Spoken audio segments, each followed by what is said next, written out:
Hello friends, எல்லோரும் எப்படி இருக்கீங்க? வீட்டில் சேஃபாக இருப்பீங்கன்னு நினைக்கிறேன். இன்றைக்கி நம்ம சேனலில் என்ன ரெசிபி பார்க்க போகிறோம்னா மட்டன் பிரியாணி. ஏன் பிரியாணின்னு யோசிக்கிறீங்களா? நம்மளோட சப்ஸ்கிரைபர் ஒருத்தங்க எனக்காக பிரியாணி ட்ரை பண்ண முடியுமான்னு கேட்டிருந்தாங்க. ஸோ வை நாட் அப்படின்னு சொல்லிட்டு ட்ரை பண்ணோம். ஆனால் அதை மண் சட்டியில் ட்ரை பண்ணியிருக்கோம். ஸோ வீடியோவை ஸ்கிப் பண்ணாமல் ஃபுல்லாக பாருங்கள். சப்ஸ்கிரைப் பண்ணாதவங்க சப்ஸ்கிரைப் பண்ணிக்கோங்க, பெல் பட்டனையும் கிளிக் பண்ணிக்கோங்க. அப்போ தான் நாங்கள் போகிற வீடியோஸ் நோட்டிஃபிகேஷன்ஸில் உங்களுக்கு வரும். ஃபஸ்ட்டு பிரியாணிக்கு என்ன வேணும்? ரைஸ். அந்த பிரியாணி ரைஸை வந்துட்டு ஊற வச்சுக்கலாம். நான் ஒரு 4 to 5 டேபிள் ஸ்பூன் வந்துட்டு ரைஸ் எடுத்து ஊற வைக்க போகிறேன். அதுக்கு தேவையான அளவு தண்ணி ஊற்றி எல்லா ரைஸும் படுற மாதிரி பண்ணிவிட்டு நம்ம அதை கொஞ்சம் நேரம் ஊற வச்சிடலாம். நெக்ஸ்ட் பிரியாணிக்கு தேவையான ஆனியன்ஸ் எல்லாம் கட் பண்ணிக்கலாம். ரொம்ப பொடி பொடியாக கட் பண்ணாமல் மீடியம் சைஸில் ஸ்லைஸாக கட் பண்ணிக்கோங்க. அப்போ தான் நல்லாயிருக்கும். ஆனியன்ஸ் ஃபுல்லாக கட் பண்ணி முடிச்சதுக்கப்புறமா நம்ம தக்காளி கட் பண்ணிக்கலாம். அதையும் மீடியம் சைஸ்லேயே நான் கட் பண்ணி எடுத்துக்கிறேன். அப்புறமா ஒரு பச்சை மிளகாய் காரத்துக்காக அதையும் கட் பண்ணி எடுத்து வச்சுக்கிறேன். பிரியாணிக்கு ரொம்ப முக்கியமானது இஞ்சி பூண்டு.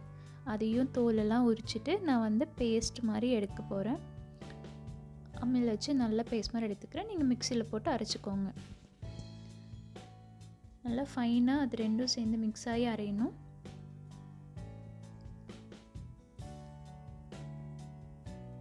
இந்த அளவுக்கு வந்தோடனே நம்ம அதை எடுத்து ஒரு பிளேட்டில் போட்டுக்கலாம். அவ்வளோதான், நம்ம பிரியாணி செய்ய போகலாம்.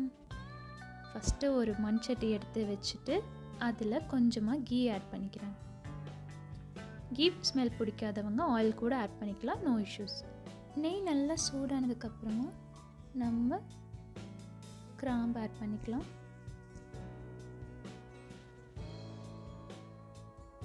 அப்புறம் பட்டை,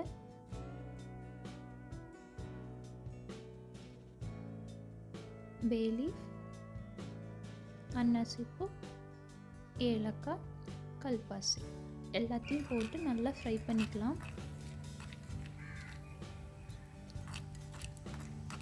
இதில் பிரியாணிக்கு ரொம்ப டேஸ்ட் கொடுக்கும். ஸோ இது எல்லாத்தையும் அளவாக தான் யூஸ் பண்ணணும், ரொம்பவும் யூஸ் பண்ணிடக்கூடாது. இப்போ நம்ம கொஞ்சம் அது ஃப்ரை ஆனோடனே ஆனியன்ஸ் ஆட் பண்ணிக்கலாம். ஆனியன்ஸ் நல்லா கோல்டன் ப்ரௌன் ஆகிற வரைக்கும் நல்லா ஃப்ரை பண்ணி எடுத்துக்கோங்க.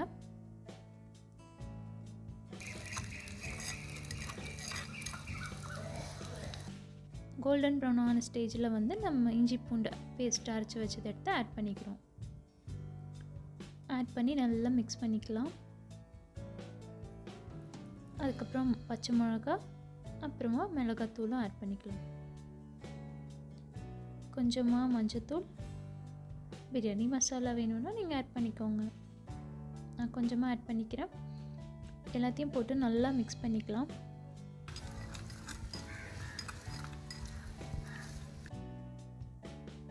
இந்த ஸ்டேஜில் நம்ம டொமேட்டோ ஆட் பண்ணிக்கலாம்.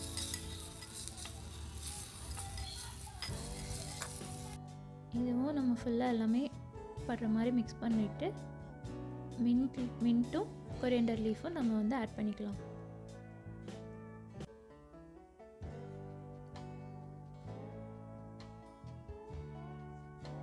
எல்லாத்தையும் நல்லா மிக்ஸ் பண்ணிக்கோங்க.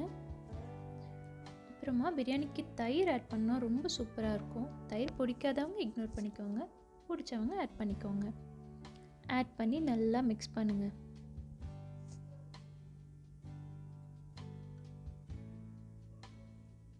நல்லா மிக்ஸ் ஆகிடுச்சு. இது இந்த ஸ்டேஜில் நம்மளோட மெயினான ஒரு விஷயம் எடுக்க போகிறோம், அதுதான் மட்டன்.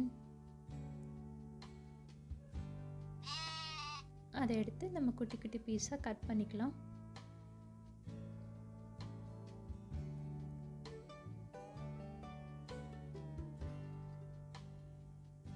எனக்கு தேவையான சைஸ்க்கு நான் கட் பண்ணிவிட்டு அதை இந்த மிக்ஸ் கூட நம்ம போட்டுக்கலாம்.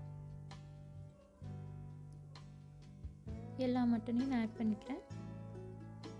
எல்லாத்தையும் போட்டு நல்லா மிக்ஸ் பண்ணிக்கோங்க. எல்லாத்துலேயும் நல்லா படுற மாதிரி மிக்ஸ் பண்ணிக்கோங்க.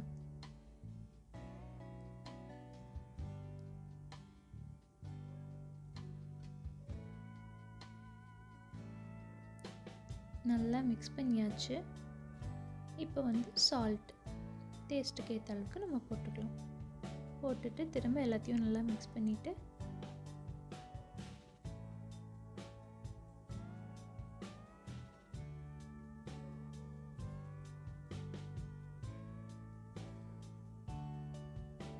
நம்ம வாட்டர் ஆட் பண்ணிக்கிறோம். மட்டன் வேகிறதுக்கு தேவையான அளவு நான் வாட்டர் ஆட் பண்ணிக்கிறேன்.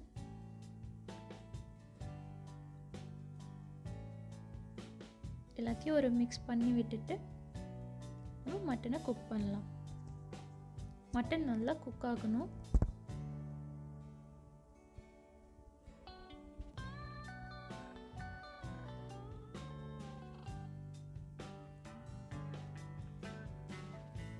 அப்பப்போ மட்டன் எந்த ஸ்டேஜில் வெந்திருக்குன்னு செக் பண்ணிக்கலாம்.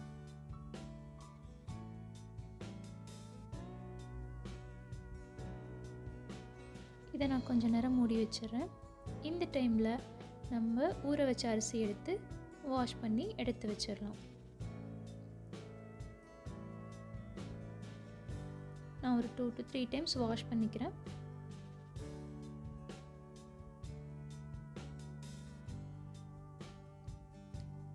அவ்வளோதான். இப்போ நம்ம மட்டன் ரெடியான்னு பார்ப்போம். ஒரு ஹாஃப் குக் ஆனதுக்கப்புறமா நம்ம வந்துட்டு ரைஸ் ஆட் பண்ணால் கரெக்டாக இருக்கும். ஸோ பார்த்திங்கன்னா தெரியும் உங்களுக்கு அது கொஞ்சம் வெந்திருக்கு. இந்த ஸ்டேஜில் வந்துட்டு நம்ம ரைஸ் ஆட் பண்ணிக்கலாம்.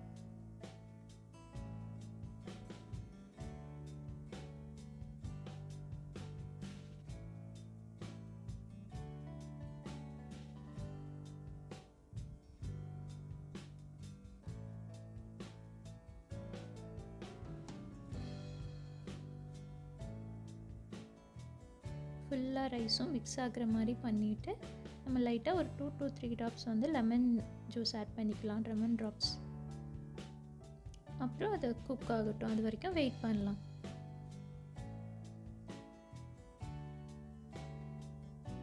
இந்த டைமில் நம்ம ரைத்தா ரெடி பண்ணிடலாம்.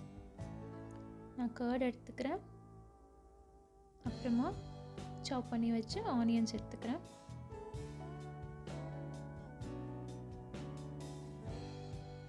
என்கிட்ட டொமேட்டோ மட்டும்தான் இருந்துச்சு. ஸோ நான் டொமேட்டோ மட்டும் ஆட் பண்ணுறேன். உங்களுக்கு வேணும்னா நீங்கள் குக்கும்பரோ இல்லாட்டி கேரட்டோ கூட நீங்கள் கட் பண்ணி இதில் போட்டுக்கலாம். சூப்பராக இருக்கும்.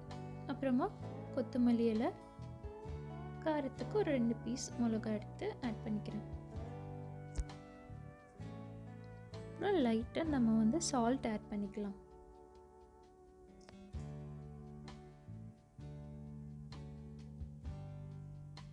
இதை நல்லா மிக்ஸ் பண்ணிக்கோங்க.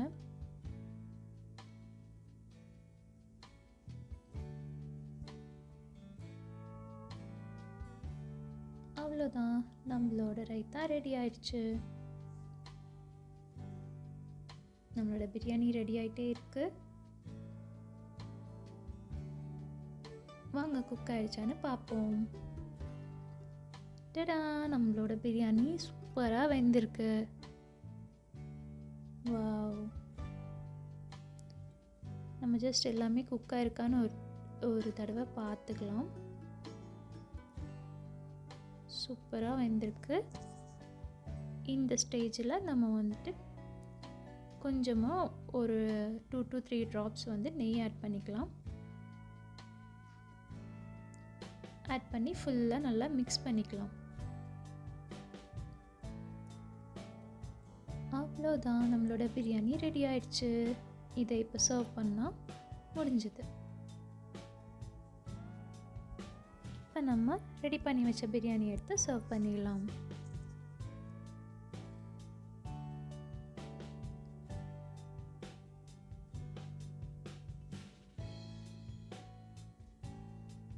மட்டனில் சூப்பராக வெந்திருக்கு. நீங்களும் இதை ட்ரை பண்ணி பாருங்கள். ஃபஸ்ட் டைம் நாங்கள் மண் சட்டியில் ட்ரை பண்ணியிருக்கோம். சூப்பராக இருந்தது டேஸ்ட்டு. நீங்களும் ஒரு நாள் ட்ரை பண்ணி பாருங்கள். இது கூட நம்ம கர்ட் ஆட் பண்ணிவிட்டு நம்ம சர்வ் பண்ணலாம்.